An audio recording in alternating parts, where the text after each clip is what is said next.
Welcome back to the Mind and Matter Fitness podcast, guys. This week, something a little bit different. I have been reflecting on what I've been noticing and realizing within the Mind and Matter Method client community. And I've picked out 3 themes that I've noticed many of my clients experiencing.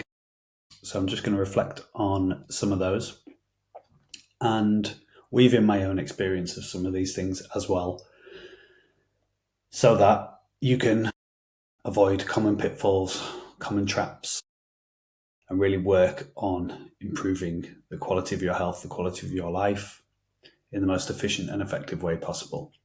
So I've got 3 realizations for you. The first one is what I call creative delay, or the lag effect, which is the same thing. Creative delay is an experience that I have very regularly in business. The lag effect is the health or fat loss equivalent of that. So, as I mentioned a few episodes ago, I've started a Substack where I'm writing about my experience of work and, more broadly, our relationship with work in the modern age. And I'm partway through a series that I'm writing at the moment, which is all about the downsides of running your own business or working for yourself online. And creative delay is one of the inevitable, unavoidable downsides that I have noticed in working for myself. So I'm going to paraphrase the blog post a little bit, and then I'm going to mirror it to what I see in my client community. It goes like this. So when I think of an improvement to a service, or I think of a new product that I can build and publish and give to people, I experience a lot of excitement. If I come up with a good idea, I really want to execute on it. I really want to do the work. And I can pour days, weeks, months of time and energy into bringing it to life. And while I'm doing it, I feel in flow. I feel excitement and optimism. Oh, this is going to be great. I'm going to share it with people. It's going to help them. It's going to have a great impact. People are going to love it. I know I'm doing great work. And then when I finally reach the point of putting out into the world with all the exhilaration that comes with it, I'll promote it, publish it, market it, whatever, and nothing happens. The reason for that is it takes time for the world to catch up with your ideas. So if I've been working on something for weeks, I've put loads of energy into it, I'm thinking about it when I'm not working on it actively, I'm trying to improve the quality of my ideas and the quality of the delivery and the product or improvement or whatever it is. But no one has experienced any of that apart from me. And that means that when it is out there, it takes time for people to absorb and process the ideas. And I have noticed this time and time again over the last few years. For example, every time I've done a major improvement or upgrade to the Mind and Matter method, it will take me a lot of time. The 3.0 version that I released in July 2024 was the biggest and most obvious example of this. And it wasn't until 5-6 months later when I started seeing clients using the protocols and the tools and the processes that I really started to experience the benefits of that. 6-month delay between the idea being out there in the world and actually seeing the benefits. A more recent example, I'm working right now on a huge enhancement and improvement to the way all of the processes and the resources are presented to clients within the Mind and Matter method. And I'm doing it with the support of AI. So I'm developing AI tools, for example, an anti-diet method resource that includes a macro calculator, which is all customized to the way that we do things. All of that's going to be built in so that clients can, a click of a button, create a bespoke calorie and macro plan based on the pseudo fasting protocols we use, like pseudo 16-8 and pseudo 5-2, if they want to. And that's really exciting, and I'm really enjoying doing the work. But I know that when I release that, I'm aiming for the end of October, it's going to take time for it to actually percolate and for my clients and for me to realize the benefits of that. And I see this all the time with clients when they feel like the hard work they're putting in, training, nutrition, consistency, mindset, isn't paying off with the results that they want to see. There is a lag between the work they put in and the results they get. And the most obvious and classic example of this is probably once a month, one of my clients will say in a check-in, I feel like I'm stalled with my fat loss. My scale weight has stayed the same for the last 2 or 3 weeks, and I have hit all of my workouts. I've hit 10,000 steps a day, and I've hit my nutrition targets. And I always say to them, hold your nerve, the result will come. I've seen it so many times where someone's weight can stay the same for 3 weeks, and then there will be a massive drop, maybe 2 kilograms or more. And it appears as if that's all happened in a week, but it hasn't. It is just the lag between the hard work you put in and the results you get. Now, in that example, when fat cells empty out, they fill with water. So the water weight masks the loss of body fat that you see on the scale.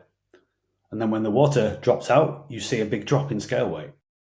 And that can be a bit confusing because we expect there to be a linear relationship between effort and results, but that is not how things work. In Atomic Habits, James Clear calls this the plateau of latent potential. And it's the idea that there is a period where our efforts aren't yet showing tangible results.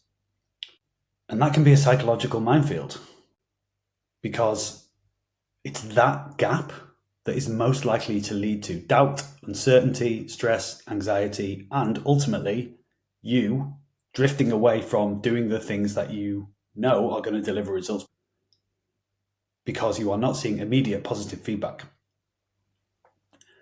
This is why it's super important for me when new clients come into the program that we try and get them a result as quickly as possible. Because me knowing that it might take 3 or 4 weeks for your scale weight to drop and that is okay is great, but I want you to see it.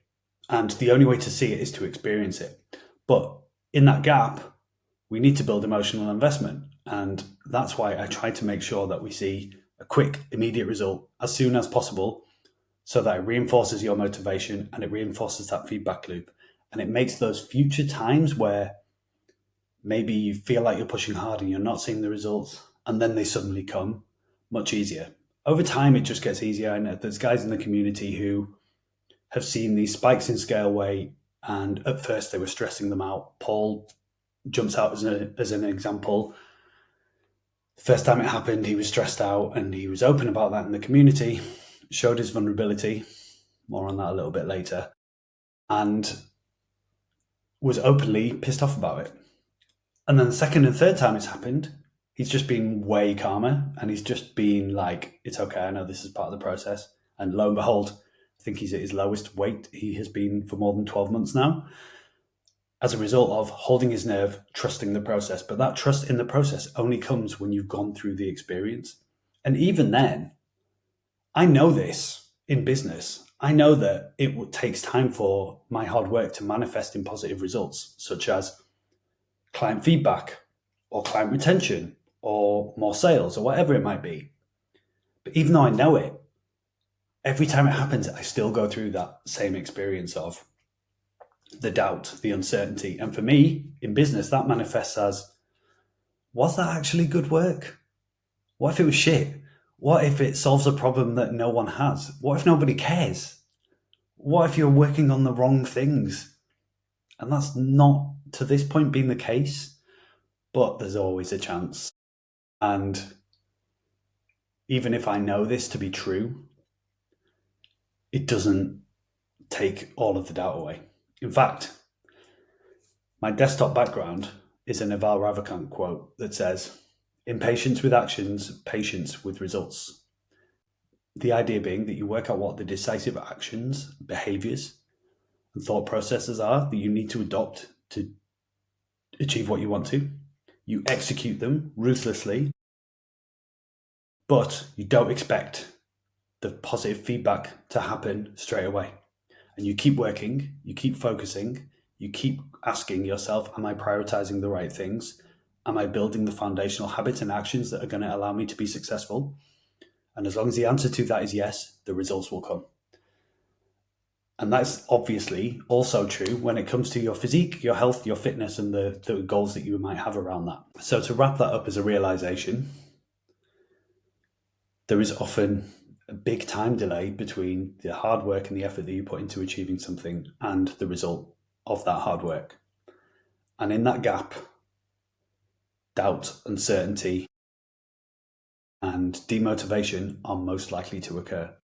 And now that you know that, you are hopefully better equipped to navigate that bumpy psychological ride and come out of it on the other side with the results, but also with a focused and aligned frame of mind that you are on the right path and you are going to achieve what you want to.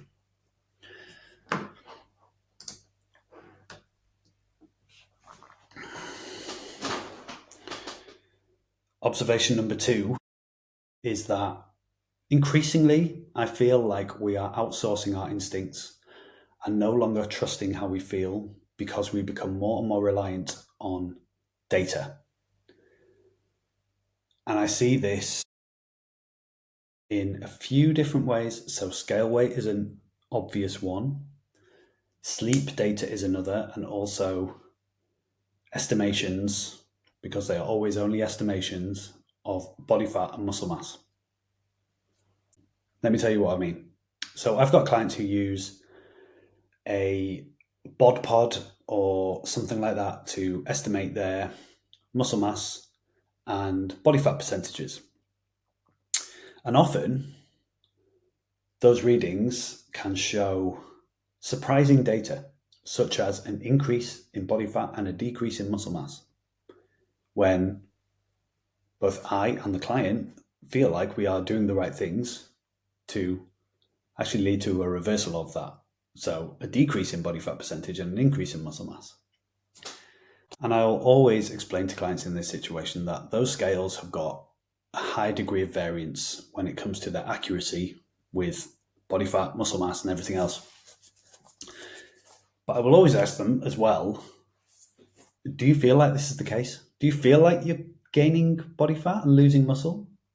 And they will inevitably tell me, well, no, my abs are coming through a bit more. I'm getting way stronger in the gym. Every time I train, I seem to be hitting PRs, like the reps are going up, or maybe I'm increasing the weight a little bit. And I will say to them, okay, well, do you then believe that you have gained body fat and lost muscle? And inevitably, the answer will be no. But we don't trust our instincts. We trust what the scales tell us. The same is true with scale weight. I had this experience last week where someone was a bit upset that their scale weight had gone up. And they said that, I don't feel like I've put body fat on. In fact, I'm having to use a tighter notch on my belt, on my trousers now. And my upper body feels a bit broader, like my work shirts are like fitting a bit more snugly around the shoulders and the arms. So I said to them, well, why are you upset? Because it doesn't sound at all like you've gained body fat. It sounds like you've probably gained a little bit of muscle, and it sounds like you're losing body fat. If your waist getting smaller, that's our aim, isn't it? That's what we're using as a KPI. And again, after a bit of processing, person realized this themselves. We could avoid a lot of stress and anxiety and doubt if we trusted our instincts a little bit more and used data as an additional tool rather than using data as our truth and then secondarily considering how we feel and what our instincts say. Sleep data is the best example, and I'll touch on my experience here. So often someone will say, well, my Fitbit or my Apple Watch tells me I'm under recovered and I only got half an hour of deep sleep and blah, blah, blah. But I'll ask them, like, well, did you wake up feeling rested? Do you feel fatigued, or do you feel energized and you've got good attention and you're focused? Because if the answer is yes, it does not matter what your fucking Fitbit or Apple Watch says. If you wake up and you feel well rested, you have had a good night's sleep, and fretting over the percentage of REM sleep or deep sleep or how many times your Fitbit told you woke up is nonsensical, because the best judge of whether you are well slept and well rested is your energy, your focus, your levels of fatigue through the day. If you've got energy that sustains you through the day and you only get tired at night when it's time to go to bed or just before it's time to go to bed, you're good. Don't stress it. And this is something that I found out the hard way, the really hard way. So a few years ago, when I suspected that I had low testosterone, which was subsequently confirmed by multiple blood tests, no longer the case. Now I'm on TRT. I looked into ways of naturally improving my testosterone. And I tried everything, as I have covered in previous podcast episodes, particularly why I'm starting TRT. I talked about this in detail there. Supplements, training protocols, stress management, all of that. And one big area where you can maximize growth hormone and testosterone is with quality sleep. Now, I slept all right at the time. I mean, I had young kids, I had a stressful job, I was commuting, so it wasn't perfect, but it was okay. But I started looking into supplements that would help me sleep deeper, and I started obsessing over what my Fitbit was telling me. And what my Fitbit was telling me was that I was waking up 10 times a night, even though I couldn't remember any of those 10 times. And my deep sleep was well under the average for men my age. So I started trying to hack it. What can I do to make sure I get more deep sleep so that I'm releasing growth hormone and all of this? Trying to go to bed earlier, trying to maximize my sleep window, using supplements, and every day looking at the data and being stressed out when it didn't improve.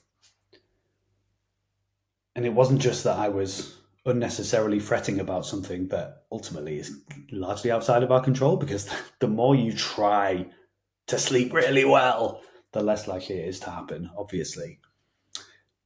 It was that it actually completely fucked up my sleep. I went to New York on holiday, and I'd never really recovered from the jet lag on coming back. It was after I came back that I didn't sleep properly for 3 or 4 months, maybe longer.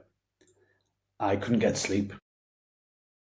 I was really stressed out. You know that feeling where you're in bed and you're drifting off to sleep and you feel like you're falling, and then you jump yourself awake because you feel like you hit the water or the surface. And then you're like, oh, that was weird. And then you just drop off. I was getting that, but I was getting it over and over and over and over and over again, like 30 or 40 times a night. Absolute hell. By the 20th time, your brain is scrambled. You're like, what the fuck is my body doing? And I had to just get up and read. I read a lot of books at that time. I used to watch late night TV. I used to sleep on the sofa downstairs, and I would sleep for like 3 or 4 hours a night, get up, commute to work in Leeds, come home. I was an absolute zombie. And all of that was a result of me creating unnecessary anxiety and analysis paralysis around my sleep data. And I could have avoided that just by saying, well, I'm sleeping okay, doing well at the things in my life, well enough. I'm going to be a bit tired because my kids are 1 and 4. But I didn't do that. I started obsessing over data and stopped trusting how I feel. So the second realization that I've had is that we need to be a bit more in tune with our physical and emotional state and use that as feedback more than we use data. Now, some data is worth tracking. Scale weight and waist measurements are worth tracking if you have a physique related goal. Nutrition, workout performance, they are things that are worth tracking. And there might be some subjective measures for you that are also worth tracking, like maybe your sleep quality out of 10. That's it. You don't need to delve into the data, just track your sleep quality if that's something you're looking to improve, or stress out of 10 on a daily basis. Same time of day, 5 p.m., 9 a.m., whatever. How stressed do I feel? Or how stressed did I feel yesterday? Giving yourself a mark out of 10. One thing I've used a lot is when I've been injured is back pain sensitivity out of 10. Just to track it, my rehab protocols are leading to improvement. But that is different to relying on body fat percentage, muscle mass percentage, scale weight, sleep data, heart rate variability, level of recovery as your core truth. And then, secondly, thinking, how do I feel? Because your body is smart. Your body is smart enough to know when it is rested and when it is not rested. You are smart enough to know instinctively, am I actually gaining body fat because my scale weight's gone up a bit? Could it be an outlier reading? Could it just be that I ate more yesterday? So get in tune with your instincts and trust them a little bit more. Health data is okay, but not at the expense of you being in tune with how you feel. My tea's gone cold because I've been yapping so much. Third realization. This is a good one because it really aligns to the mind and matter ethos and mastery. And it is that vulnerability is bravery. When I talk about the mind and matter ethos and our North Star in mastery of being courageous, what I mean by that is not getting into fights or hunting lions with your bare hands. What I mean by courage is being confident enough to be your authentic self. And something I've observed within the Mind and Matter Method community lately is loads of open, honest, transparent vulnerability, which is truly brave and courageous. And the reason it's brave and courageous is because traditionally men are not supposed to be vulnerable. We're supposed to have it all figured out. We're supposed to be silent, tough. We push down our feelings and emotions because we are men and we are brave for our family. No, that is not brave or courageous. That's cowardice. True bravery comes from showing up as your authentic self. I'll give you a few examples. Jay in the community, who has had insane results lately, and I'm really pleased for him. But what I'm most pleased about for Jay, as I have told him, is not actually that he is now to double digit scale weight from a starting point of 120 kilograms plus. Amazing progress. What I'm most proud of for Jay is that he did my free training with confidence course, then he signed up for the Mind and Matter Method, did the mobilization phase, 6 weeks, lost 10 kilograms, brilliant. Then signed up for the next phase, but at that point drifted away. He was dealing with some shit and stress was high, and he went into himself a little bit. He was very active in the community in that first phase. Then he got a bit quieter, and I could see that he wasn't necessarily doing all of the things he'd been doing that had led to him getting such good results. So, I reached out to him a few times, just said, Jay, you okay? Like, how's everything going? Anything you're struggling with? I've noticed you've been a bit quieter lately. And after a few weeks of back and forth, he was open and honest with me and said, yeah, I've just lost a bit of focus, been a bit demotivated. I've had a lot going on, but I'm going to get back on it. And the way he got back on it was by explaining all of this in the community to a community of 60 other guys, right? So this takes bravery to put yourself out there to this extent. And since then has been sharing daily updates of progress with steps, nutrition, his anxiety levels, which that takes true bravery to put yourself out there to this extent. And the result of him doing that, refocusing, getting back on track, is that everyone in the community is rooting for him.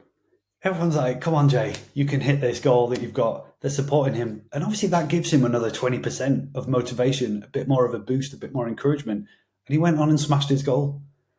And what I was most pleased with was the way that he owned the drift that he experienced and used the opportunity to get back on track and leveraged a bit of public accountability and support from the other guys in the community, and it drove him on. And now he's working towards achieving 70 kilograms by his birthday in February next year. And the photos are going to be sick. When he gets there, he's going to look great. And I'm really pleased to see that. But the reason he's got there is by being vulnerable, brave, and courageous. There are others. There are guys who are open and honest when they're experiencing difficulties. I mentioned Paul earlier. Paul was really open about the fact that his scale weight had spiked up after a great start, and he was a bit fucked about it. He was a bit like, what's happening? Had a bit of a bad weekend, and then was frustrated with himself for making choices that weren't really aligned to where he wanted to go. He was open about it. He got loads of support in the community. Everyone going, yeah, I've been there. Here's what I would recommend. You know, these things happen. You can't change what's happened. It's about what happens next, etc. And it's really, really positive to see how much great feedback and encouragement and support the guys give each other when someone is open and honest and vulnerable, for a couple of reasons. Firstly, it reinforces to that individual that being transparent about their difficulties was the right thing to do. It can be very easy to look at the community and see all the wins and the celebrations and the achievements and think, this is all just positive. If I come in with my challenges, people are going to be put on a downer. But it's not like that at all. Yes, we celebrate our wins, but we also celebrate our missteps and where things are going wrong. That's why we have the Wednesday wins, but we also have FFS on Friday, Friday fails or Friday fuck-ups, because it's not all sunshine and rainbows, and sometimes people struggle. But the way to struggle is not just by silently drifting away and ghosting. It's by being open and honest about it and getting support or laughing it off, because humour can often diffuse what feels like a bad situation. The second reason it's great to see is because it reinforces the notion for other guys in the community that being open and vulnerable and honest is a positive trait and a good thing to do. So this is what it means to live by the mind and matter ethos: brave, courageous, showing up as your authentic self. And I noticed that Steve yesterday was struggling a little bit. He put something in the community about it, struggling with a bit of motivation, had a bit of a bad weekend. Like, what would you guys recommend? And this quote from Tom just summed it up. This is a paraphrase, by the way, because I don't have WhatsApp open. My app blockers blocked it, so I can't actually get the true quote. He essentially said, this stuff is hard. If it was easy, everyone would do it. And it's okay to find things difficult. And that sums it up. Working on achieving your best ever physique, getting leaner than ever, stronger than ever, fitter, healthier, setting yourself up for a positive long-term future of feeling energetic, vital, and having a low level of concern or stress around future disease or ill health.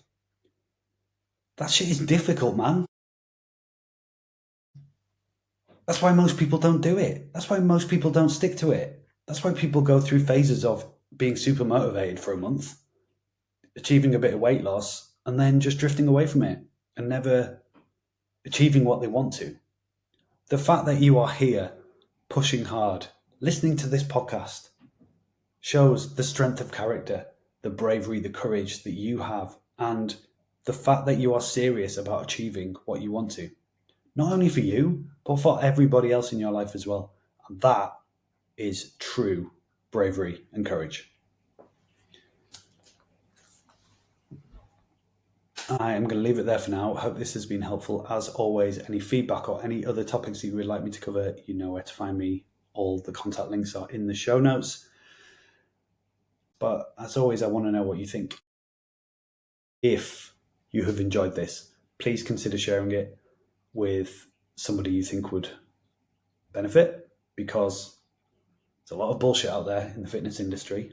The more we can reach people with quality content, the more positive impact we can all have collectively on the world. So have a good one, and I'll see you soon.